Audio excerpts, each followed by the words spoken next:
For having me come in. I was actually sitting this morning and updating this presentation a little bit because there seems to be bits and pieces coming up all the time around UVC. UVC is getting some traction, a huge amount through the pandemic because there were some solutions out there that were a little sketchy, to put it nicely, and I'm going to come to that.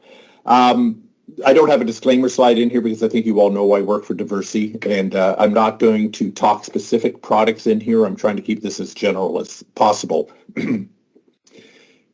All of us that work in infection prevention and control, or EVS, understand there's a risk to our healthcare environment. This is a paper I use in a lot of my presentations to show that if you go into a room that was previously occupied by someone that has a multi-drug resistant organism that's on the chart there, you stand anywhere from a 1.5 to a 3.5 times higher risk of getting that microorganism.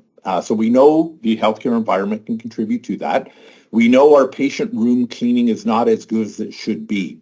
Phil Carling did one of the first studies where they marked surfaces with a fluorescent marker, showed that cleaning compliance was around 50%, if that, and some as low as 20% of the surfaces were getting wiped. So patient room cleaning back in 2008 wasn't great. They looked at operating room cleaning using the same technology, found that only about 25% of surfaces were actually getting wiped. So the introduction of something like adjunct technology, or something that you would do after cleaning, was proposed and looked at as a backup to that physical, manual, done by human being cleaning. So it's not a substitution for manual cleaning. All of the adjunct technologies, be it UVC or electrostatic sprayers, have to be done in a room that is at least visibly clean. So we always have to get in there to take off the dirt, hopefully break down biofilms. We had a great talk at IPAC Canada from Dr. Michelle Alpha on biofilms. Really thought of as a piece of insurance, which I'd like, is that backup. Because if Molly and I cleaned a room with our backgrounds and did a very similar room, we're going to do it slightly differently. And the UVC is sort of that way of paving over top of that. So the looking at ultraviolet C light, it is electromagnetic radiation, and I'm going to have to come back to that. It's very similar to behavior as we would see with X-rays, and you can see on the little diagram here, they're in the same end of our spectrum that we've got there. So we've been using it for a long time, easily since the 1940s, for disinfecting water and air. Most effective for bacteria, 254 nanometers. So that's down in the UVC section. That's where we get the disinfection. We're all familiar with UVA that we see with black lights, UVB, which gives us our sunburns because it can penetrate glass and things like that. And it's UVC that we look at.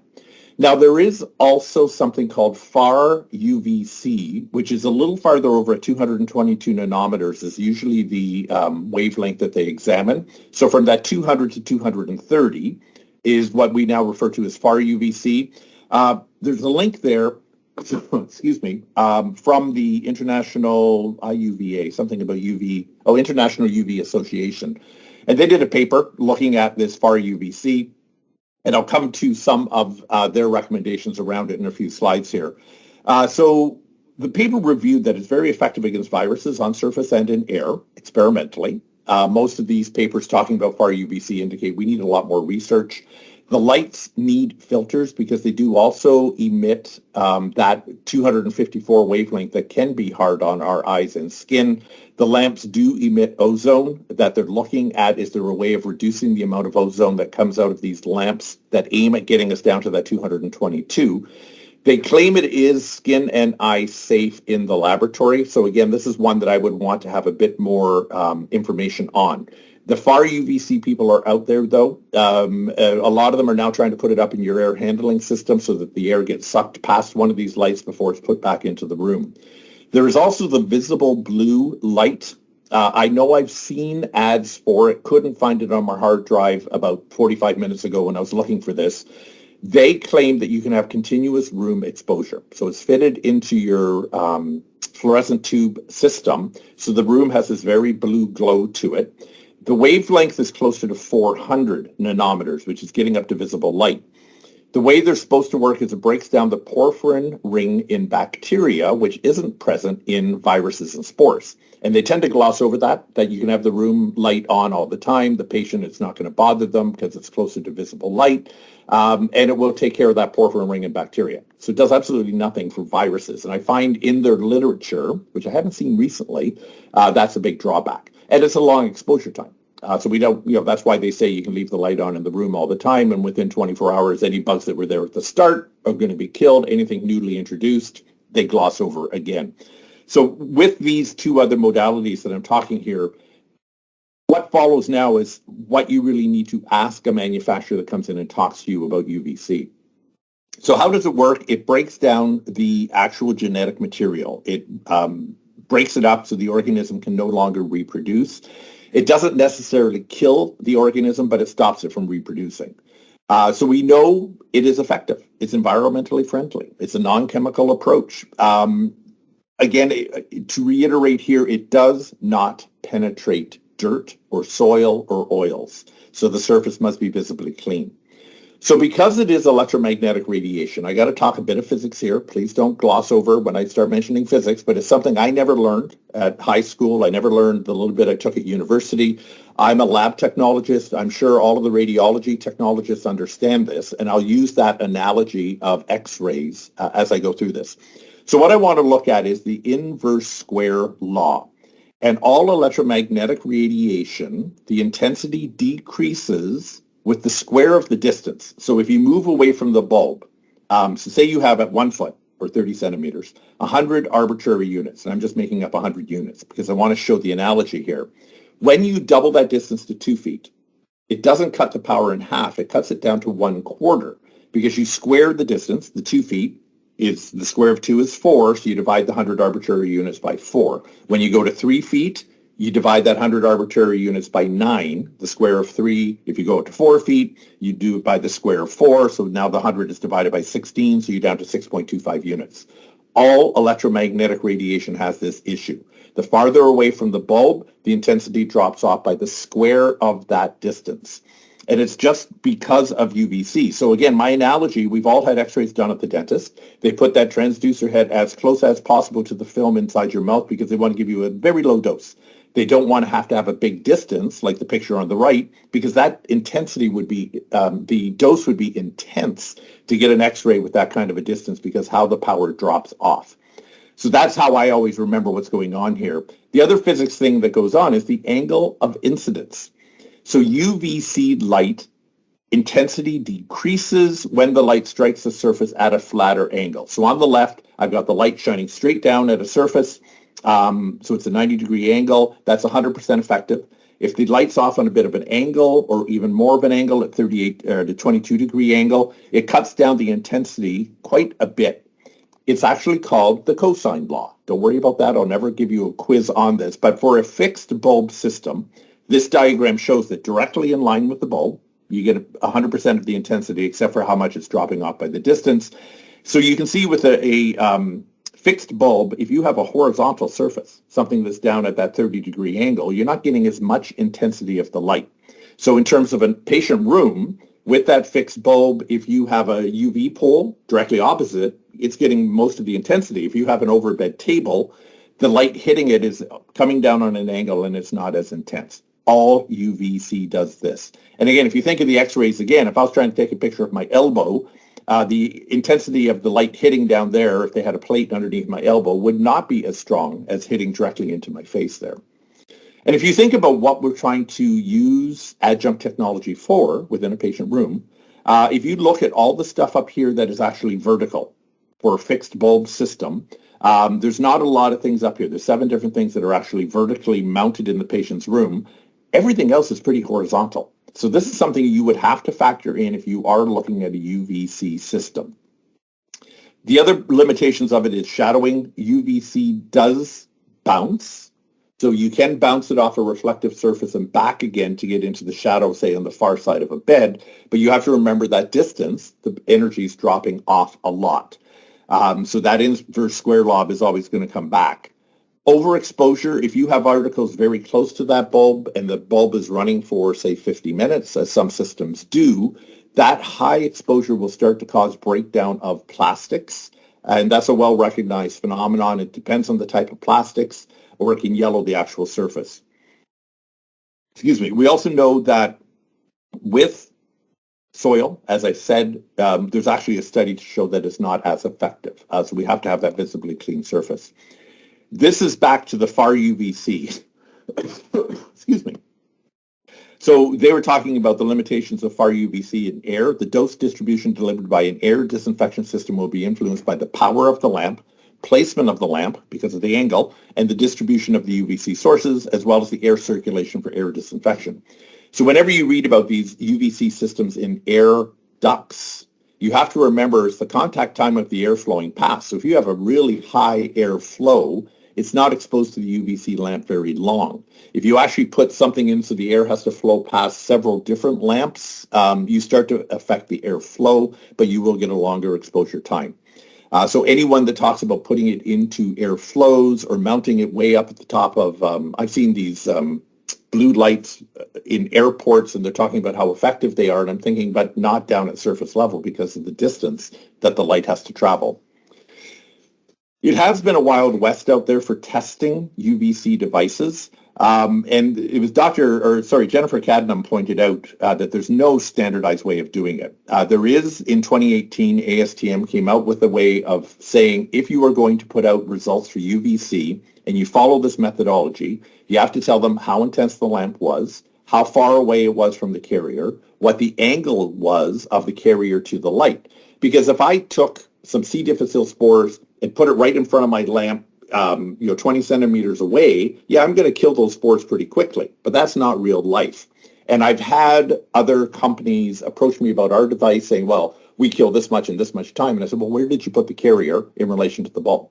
Did you put the carrier on a table with your bulb being a fixed vertical device? And he wouldn't answer. He walked away from me because I knew my physics and I could ask these kind of questions. So the ASTM 3135 2018 does give all of this kind of stuff as to how you should test with UVC if you want to try to standardize it. So it is out there. We know UVC is effective. We know it kills bacteria. We know we can kill bacteria on the surface. And whenever I see people talking about UVC, the first thing they want to do is, well, show me that it kills something. UVC kills stuff. It's all more about how you incorporate it into your processes. Does it actually reduce HAIs? That's a little harder to draw conclusions depending on the paper. There are some papers that will indicate there was a reduction, and I'll show you some of these coming up here.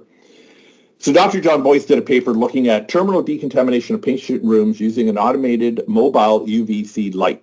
And he said, it does reduce the organisms on the surface and the C. diff spores when they inoculated the surfaces. On the high-touch surfaces, they found a good reduction on the ones that were in the direct line of sight, and a couple that were indirect because the system was not put in the bathroom in the testing that Dr. Boyce did. So there was some reduction with the light going into the bathroom, bouncing off of surfaces, and they must have run it long enough to allow that to happen. So he did summarize that items in a direct line of sight were more likely to be culture negative than those that were hidden. But he also pointed out the median time for the 20 rooms was 67 minutes. So these devices were running for an hour or more, a range of half an hour up to over almost an hour and a half, actually more than an hour and a half. They also tried it in his study saying, okay, instead of putting the system in just the bedroom with the bathroom door open, why don't we put it in the bathroom, run it, put it in the bedroom and run it. And these were devices that turned off automatically when they had detected enough light had been put out. So when he did the two-stage, it didn't really cut down on the run time because it ran very quickly in the bathroom, but it still took a longer time in the bedroom itself. He did get more kill in the bathroom, but it wasn't a great way to do. Excuse me, a great way to do it with the amount of time that it was taking. Because the longer the cycle time that you've got here, you have to appreciate the longer your room is out of service for the next patient that's sitting in emergency waiting to come up. So the big study that was done, the BETTER study, the title's at the bottom here, which breaks me up, and I'm not going to read it because it just took forever. It's the longest title I think I've seen on a journal article. So what they were trying to do is look at how the room was cleaned and using UVC and see if that affected it. But they had targeted rooms. So they only did rooms that had had a patient with, I believe, MRSA, C. diff, and VRE. And listed here, they only saw a decrease in hospital-wide C. diff and VRE.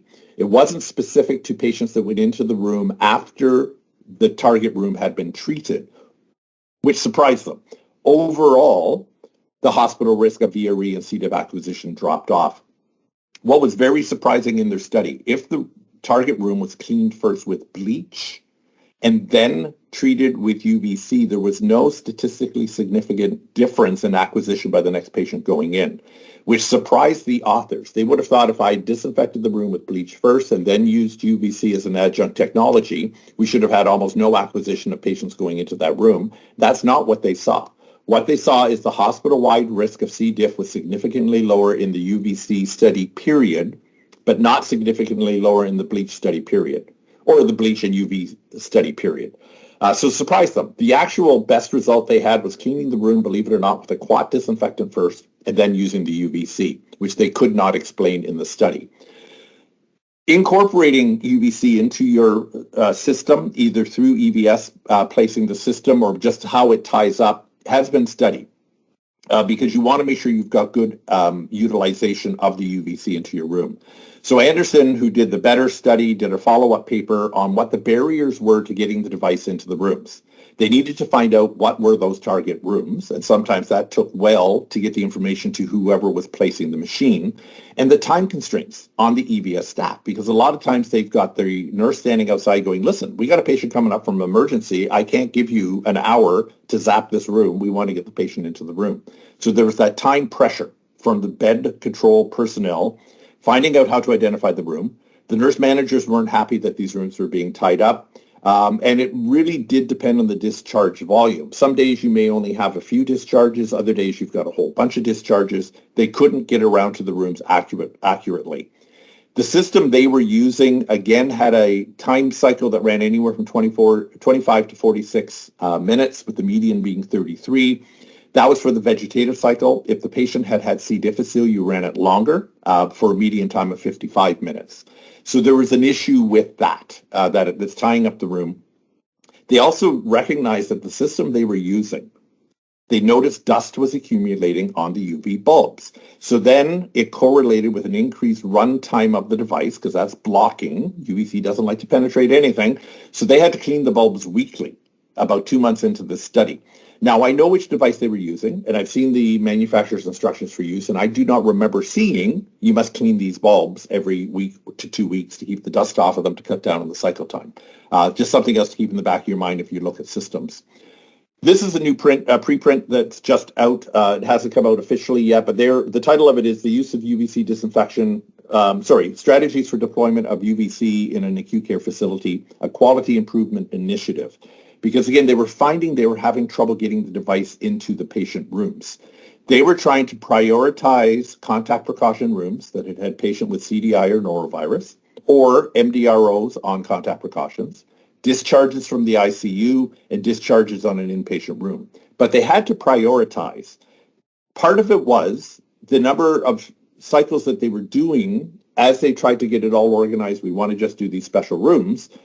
It actually dropped off when they actually prioritized the rooms. And part of the problem that they were having, the two factors that contributed to it in the last bulletin there, they didn't have enough staff resources to move these machines around, and they didn't have enough machines.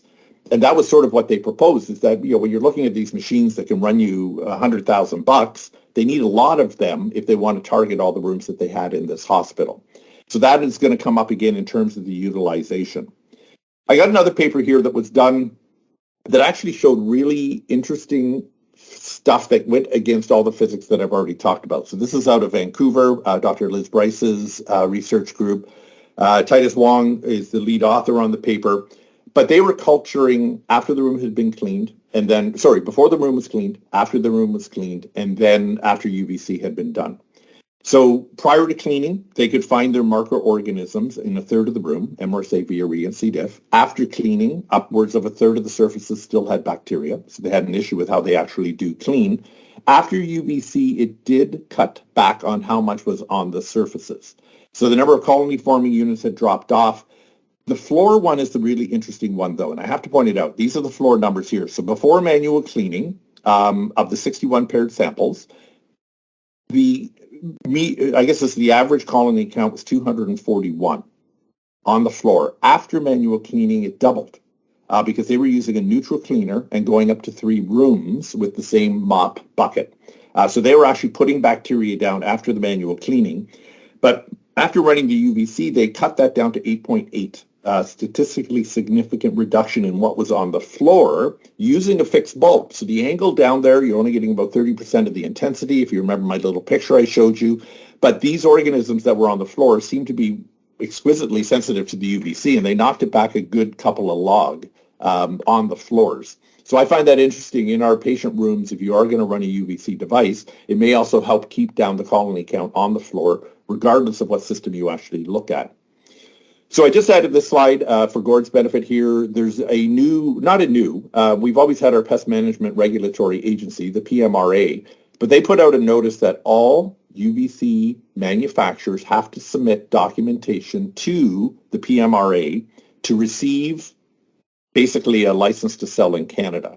So right now you're going to find it very, very difficult for any Canadian manufacturer to provide you with some UVC information because we all have to go through the hoops of this pesticide regulator. Because we're killing microorganisms, the UVC device is considered a pesticide device. Plus, we'll have to go through this again apparently in 15 years because that's the other guideline of the PMRA. And they're also looking at sustainable pest management so that we're not putting a lot of chemicals out there. Back to UVC is chemical free, which is why I do like it as an adjunct technology. So just to give you a heads up, you may not be seeing a lot of UVC manufacturers showing you devices until they can get this PMRA registration, just to let you know what's going on. I do want to talk about the competitive technologies as generically as possible. These are the main systems that you will see running around North America. So what we've got are, I put them into sort of different ways that the bulbs are oriented. So we've got our tower style units, and these are examples that I'm giving here. I'm not promoting one over the other by any stretch. And this is taken from another paper by Jennifer Cadnam. She gets to do all kinds of fun research kind of stuff. So we know the older systems have those fixed bulbs, tower style, and they have that angle of incident issue. They can vary in the number of bulbs that they've got, the size of the bulb, and the costs, plus all of your operating and purchasing issues that can come with that. Some of these devices require a yearly maintenance contract, others don't. You also have pulsed xenon light. There's an example of one of the units there, which when Jen Cadnam did her study, most of the light that pulses out is visible light that's coming out. There's some UVA, UVB. There's not a lot of UVC from the system that she checked. Most of the light that's actually coming out is, in essence, wasted. You've also got systems that have multiple units. For example, Surfacide has 3 towers of fixed bulbs. And then you've got a system with adjustable arms that she was going to test, which is the Moonbeam device, where you have 3 arms that articulate to try to overcome the angle of incidence and how far away from a surface you actually are. How long these things run is usually determined by the manufacturer. So you can either put sensors in the room. So you would put 3 or 4 sensors spread around the room, put the device in. The sensors will determine how much energy has been put into the room and then shut the device off. So with these kind of measurements, you can get very high intensity near the machine because it's overcoming the angle of incidence and the inverse square law. And you're also not sure how long the cycle time is going to be. So if you've got somebody tapping their foot because they want to get the patient out of emergency, it can be an indeterminate amount of time. You can get an average, as I showed you in some of the other studies. Another way of the cycle time determination, the second bullet, is having sensor on the machine. So it measures all the light coming back at it from reflected surfaces, and again will shut off when enough light has bounced off the wall and come back to it. So the very low intensity has to run for a long time. Anything near the machine is going to get cooked. Or you can have a set time and positioning where the manufacturer will say, put it on the left side of the bed, run it for 3 minutes, put it on the right side of the bed, run it for 3 minutes, throw it in the bathroom for 3 minutes, you're done. Or you'll place the devices around the room and run for 15 minutes. Whatever it actually is, the manufacturer will tell you specifically what the runtime should be. In terms of a head-to-head comparison, Head-to-head should be in quotation marks because of some of the things that they did here. But what Jen Cadnam did is she went to her imaging CT room and said, how long could you stand for your room to be out of service if we wanted to run UVC between patients? And they said we couldn't go much more than 4 minutes without getting stacked up because they have to get the patient out of the room, wipe it down, do their paperwork, send off what they have to do, find the next patient. So they said 4 minutes. So Jen said, okay, we will test all devices for 4 minutes to see if it's feasible to use it in a CT suite between patients. On the table there's a little print that says head. Head of the bed was where they put some of the cultures, the body of the bed, and the foot of the bed. And at the head of the bed, they had it on the headpiece, so you would have some devices on the left, right, and center. And she used fixed known quantities of MRSA, VRE, and C. difficile. So they're run for 4 minutes. As I said, they were positioned, the devices were positioned 36 inches from the table. It's an American paper, so I do have conversions coming up to metric for those of you that have no idea what an inch is. The triple tower system, they put one on the left side of the bed, one on the right side of the bed at 36 inches, and one 36 inches off the foot of the bed. So there were actually 3 towers around for the triple tower system. And they did put the organism in a small amount of dirt, which is from that ASTM standard. Just a little bit of tryptone, sort of a protein base. Mucin is protein. Bovine serum has a little bit of protein. This is very similar to how we would check disinfectants to get a one-step cleaner disinfectant claim. You have to be able to kill the organism with a little bit of dirt. So it was very interesting that she added the dirt to devices that we would recommend only be used in rooms that have been pre-cleaned. If I had poured this solution on a surface, I would imagine there'd be a very slight haze when it evaporated off, but it's probably pretty close to visible clean. Small amount of organism was put on a 20 millimeter disc and allowed to dry. So that's how she set up all the organism. So she measured, there's my Canadian for you. The machine would have been 91.5 centimeters from the head of the bed, 118 centimeters from the body, and 238, a little over 2 meters at the foot of the bed. So she knew how far the bulb had to go, or the light had to go, and you should be able to calculate how much intensity you're losing with this. So she kept it all generic. She did not talk about what the machines are. So she had a machine that had adjustable arms, a triple tower that had 3 bulbs, how long they were, fixed tower 1, 2, 3, and 4 with anywhere from 4 to 28 bulbs of a variety of different lengths, and excuse me, 1 pulsed xenon device. And there are a few on the market, so we can't make any assumptions about this was. So she actually shared with me the actual log counts of what was killed on the discs that she had. In her paper, it's a graph, so it was very hard to see. I asked her politely for the numbers. She was very kind to share them with me. I then took the head left, head center, head right, body, and foot, converted them to numbers, did an average, and converted it back to logs. So the average reduction is my calculation. So with MRSA, overall, we were seeing anywhere from a 3 to 5 log reduction, except for the pulse xenon. They were having a little bit of trouble close to the bed. They weren't bad at the middle of the bed, but they're having trouble at the far end of the bed. The numbers that Jen was seeing, she actually put the table at 2 different heights to see if that would affect what was going on with the pulse xenon. So that was the MRSA. VRE, again, we had a log reduction of anywhere from 3 to 4 per log, except for the pulse xenon, which again was having a heck of a time with VRE. And the VRE seemed to be a little harder to kill overall. The C. difficile spores, we had a reduction again from anywhere from 1 to 3 log reduction. And the numbers as you go across, you can see some of the shadowing that would happen. The part that's flat on the bed usually had a higher number on here than the vertical, which would be hiding it a little bit, and the left, which would be hiding it a little bit too. And the farther away you go, the less you actually see as a log reduction. So she did a side-by-side comparison, but truly most of these devices would say you've got to run this for 50 minutes. Not feasible in something like even an operating room or a CT suite room. The ones that would run normally at 3 to 4 minutes might be something that could be looked at in some of these clinic kind of rooms. Now, Dr. John Boyce did an abstract that was presented or published in the Open Forum for Infectious Diseases, where they looked at a bunch of different things. What was the log reduction? how long was the run time? So you've got the column here with the run time varying anywhere from 6 minutes for the patient room up to 120 minutes for the one device. The run time for the bathroom, and some of these devices weren't run in the bathroom. Device D had 0 because it wasn't, I don't think it fit in the bathroom was the problem with some of the devices here. But again, the run time in the bathroom for device B was 120 minutes. Dr. Boyce also timed how long it took to set up and reposition the device. So that's your setup time in minutes. So that went from as quick as 4 minutes for device E to as long as 23 minutes for this device that has to run for 2 hours. He then calculated the total vacancy time in minutes of the room.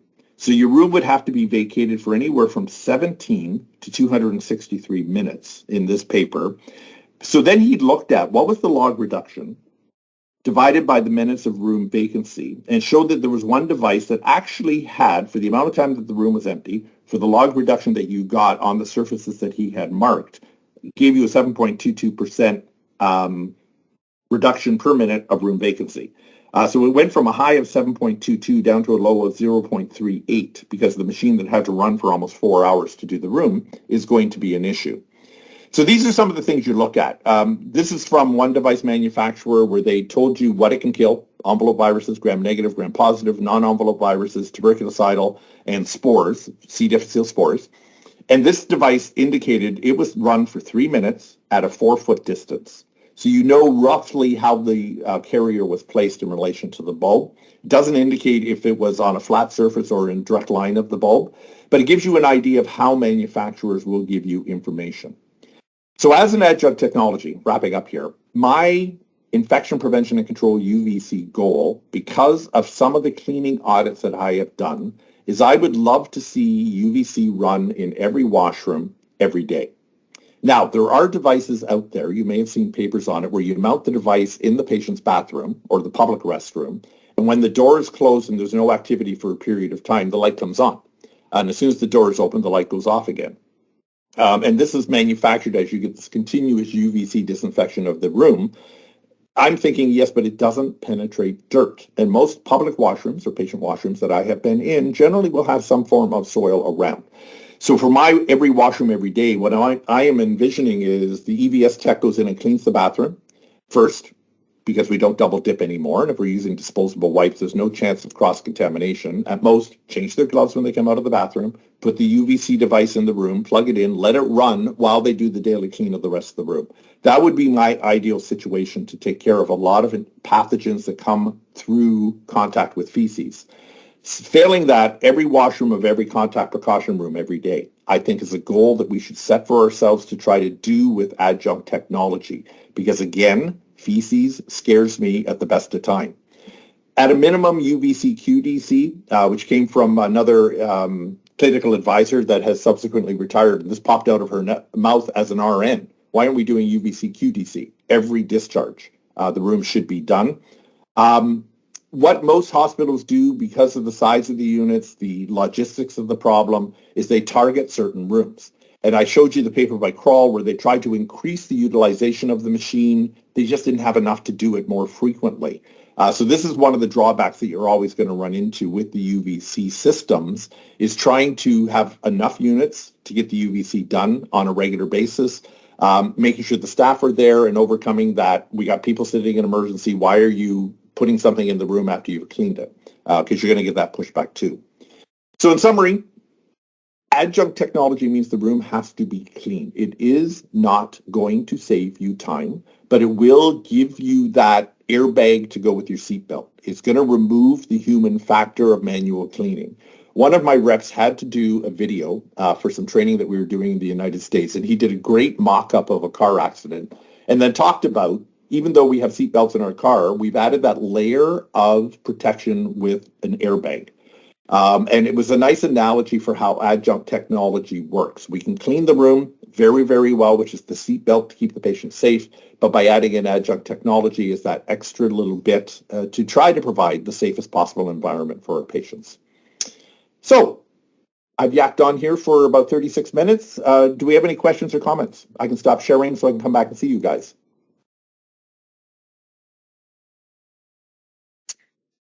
Thank you very much, Jim. That was an excellent presentation. Davina, go ahead. Thanks, Molly. And thanks, Jim. I agree. That was a great learning event. I have two questions, actually. One is about the pest management regulation. And what will happen with the machines that have already been sold or are already out there? Have they said? Sure. Yeah, okay. I don't think it's a matter of we have to take them out of service. I believe it is moving forward. They have to be registered with the PMRA. And basically, they're making the manufacturers justify the claims that they are making in terms of the kill. I would imagine, I haven't seen the submission that we've had to do, and I'm not sure if Gord can comment on this in a second here, but my understanding is we would have to submit our kill data, how it was done, how we set up the device, how the safety part of it works, because we don't want people exposed to it. I think a lot of this came from the fly-by-night people that showed up with the UV wand that, just wave it over your keyboard and you've killed SARS-CoV-2 on the keyboard. There's a lot of really, really unscrupulous kind of stuff out there. And I think that's what caught the attention of the feds, because the first I heard of you need to talk to us if you have UVC was for the handheld devices. Because again, when you factor in what I talked about with the physics of it, if you wave it over your keyboard, you're not getting a long contact time. How far away are you? Did you clean your keyboard first? There's a lot of stuff that has to be factored in. So at this point, my understanding is the devices that are out there are to be kept using, following your manufacturer's instructions for use. But going forward, the companies all have to register to sell any new devices from this point forward. Is that pretty much accurate, Gord, on what you understand? That's it exactly. Okay. PMRA wants consistency on what exactly did you use for your test parameters in terms of, it's going to your angle of incidence and the distance. And so they want to know very distinctly how many millijoules of energy was emitted onto that surface, and where was that surface in distance, and where was that angle from the bulb. That's exactly what they're looking for, and they'll come up with a consistent test method so everyone's on the same playing field. Thanks, Gord. And Davina, you had a second question? I did, yeah. And I apologize if I missed it, but I don't think I did, is the no solid wall areas. So we have a lot of medical treatment areas or different things that may have like curtains or half wall partitions and things like that. Is there any use for UV in those areas? Like, can you make a plan to use it in areas that maybe isn't four walls and a door? At this time, I'm hesitant to recommend that. Again, I saw some videos by my sales team down in the United States that I sort of questioned some of the safety of how they were deploying the UVC light. Because the UVC light does bounce and can come up, it will be less intense. But my understanding is it has to be a total barrier from floor to ceiling. So if you're trying to use it in an emergency room where you have hanging curtains, it could not be used in that situation unless you've kept people probably 50 to 100 feet away from the area. If there's a glass partition, you're fine because it does not penetrate glass. So if you have a glassed-in ICU room, which we used to have at Kingston General Hospital when I was there before they remodeled it, theoretically it could go into the glassed-in room, you close the glass doors, you can run it. So the light that you see is not penetrating the glass and causing any damage to people that are actually there. So yeah, my understanding is it has to be a contiguous surface to block the UVC light from it. Perfect. Thanks, Jim. I see another hand up, but I'm not sure who it is. It's Jen. Hi, Jim. Thanks for the presentation. I just had a question, actually, because I was just at the national conference and there was a vendor there with the UV light, and of course it's now a robot, which is supposed to be able to move around the room and do its thing. Problem being that as soon as it sees something, it shuts off because it assumes that it may be a person. So I was a little bit excited when you were talking about UVC QDC, and I thought, oh, great. If you do it at discharge, you take everything out of the room, you put the robot in, it does its thing. But then my mind was, oh, but if we take everything out of the room, then everything that's taken out doesn't actually get the UV. So I'm curious what your thoughts are on that machine. Yeah, pretty much what you described. If it's the machine I remember seeing, again, I was having a heck of a time getting around the exhibit hall. But if it's the machine I remember, it's a fixed bulb system. Yep. And then it's the exposure time as it moves. So you still have to have a certain amount of time of the organism exposed to the UVC device. So if it's moving, it is going to overcome the shadowing if it can get around the bed and doesn't bump into the overbed table. Like you said, I'm not sure if they were talking about actually stripping the room down or not. You still have to overcome that angle of incidence of things hitting the ground. And depending on the circuit that it does in the room, the distance is going to play into it again. So to me, there's some drawbacks with a machine like that. They look great. They're at one time, our system had a way of following the electrical cord through the room. We never brought it to market. Jen Cadnam actually tested it in that CT room, and it worked surprisingly well because it went around the table very slowly and to the other side, and she showed a good log reduction with it. We just never brought it to market. I'm not sure if we're looking at that now that we're seeing more and more robots out there or not, but I don't want people to be taken by the jazziness of it. You always have to look at, am I going to get the exposure on the surfaces that I want for the time that is needed to actually kill the microorganisms? Yeah. And I guess with nobody in the room, that's the hard part, is it's hard to tell if it's going to shut itself off in different places too. So you don't really know, I guess, what it's doing if you don't have eyeballs on it. I was just curious. Thank you. The other question I would have, if it was a glass door and somebody walked past, will the machine sense that as movement? Right. Because I know our machine actually has motion sensors for within the room. And then the safety cone outside the room, if you touch the safety cone, it shuts it off because there's an accelerometer in there that it knows it's been moved. Somebody's trying to open the door, I'll shut it off. You got to look at the different safety factors that if that machine's moving in the room and somebody opens the door, does it detect that? For them to go into the room. Yeah, there's all kinds of different things with the safety. Next. I have another question, Jim. A lot of our PCHs in, well, not a lot, but some of our PCHs in WRHA have purchased, they look basically like little microwaves or little silver freezers that they've put by their entrances. And as people came through during the pandemic, they would ask them to put their personal objects in there, and then they would be UV'd before they came into the PCH. Do you have any comment on those at all? Well, it gets back to the item needs to be cleaned before it is put in. And then it's the length of exposure time. So if it's resting on a surface within it, what it's resting on isn't going to get exposed because then it's totally shadowed. I have seen some devices that I think is a great start. We actually had a system that looked like a paper shredder. I guess that's the best way to put it. That you put your cell phone on the top and it slides between two very close bulbs. So the distance between the bulbs and the device is very, very small. The problem was if the cell phone had any bling on it, it couldn't get through the machine. But when we demoed that machine, the first thing we did is we had the person wipe it off with a disinfectant wipe, dry it because it's not going to penetrate moisture, put it through, sanitize your hands so you're picking it up with clean hands, and then take your device away and be very happy with it. Because it jams so easily with all the bling that was on everyone's phone these days, except mine. Well, actually, I tried mine with the case on it and it wouldn't go through. Again, we've taken it away from the market. So, it's the contact time, the distance is going to overcome with some of these boxes. I'm more concerned about people throwing their grody phone in that has baby spit all over it like mine did yesterday from my granddaughter who was playing with it. And the first thing I did when I got home is wiped it off with a wipe. It doesn't penetrate. It's the big problem with all UVC.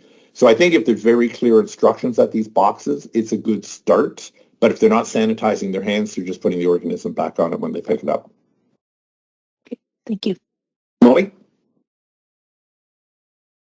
Well, thanks, Jim. Actually, my hand was about a similar question. It's not just the PCHs. We have some of these machines that look like large toaster ovens, for lack of a better way to describe them.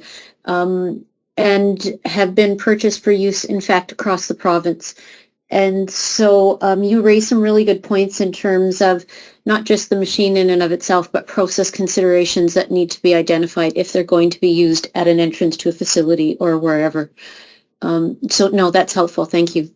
Yeah, if I come in as a normal carrier of C. difficile spores with poor hygiene, and I've got fecal soil on my hands, which can happen, unfortunately. We've seen all those horror studies of what you can find on different surfaces from people that do not wash their hands well after defecation. And yeah, I put my phone in, you nuke all the stuff, and I pick it up with dirty hands again.